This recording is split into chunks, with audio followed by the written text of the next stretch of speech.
ইরানের supreme leader Ayatollah Ali খামেনির অত্যন্ত চিন্তিত হওয়া উচিত বলে মন্তব্য করেছেন যুক্তরাষ্ট্রের প্রেসিডেন্ট ডোনাল্ড ট্রাম্প। ৬ ফেব্রুয়ারি যুক্তরাষ্ট্র ও ইরানের প্রতিনিধিদের বৈঠকে বসার কথা রয়েছে। তবে এর আগে এই বৈঠক নিয়ে তৈরি হয়েছিল অনিশ্চয়তা। সে সময় হুমকির সুরে ট্রাম্প বলেন, আলোচনা না হলে খামেনির চিন্তিত হওয়া উচিত।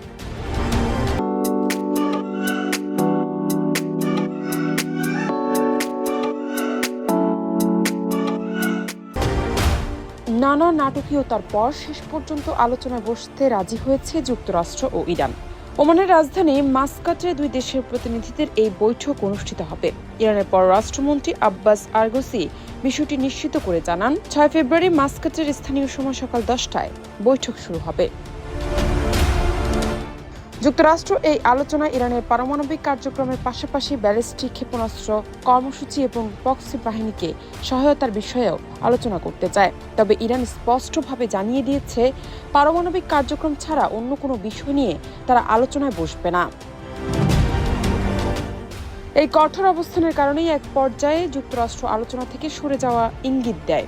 একটি সূত্র জানায়, ইরানকে জানানো হয়েছিল যুক্তরাষ্ট্রের শর্তে আলোচনা করতে হবে, নইলে কোনো আলোচনা হবে না। এর জবাবে ইরান জানায়, এমন শর্তে তারা আলোচনায় অংশ নেবে না। জান্নাত নিপু, দেশ রূপান্তর।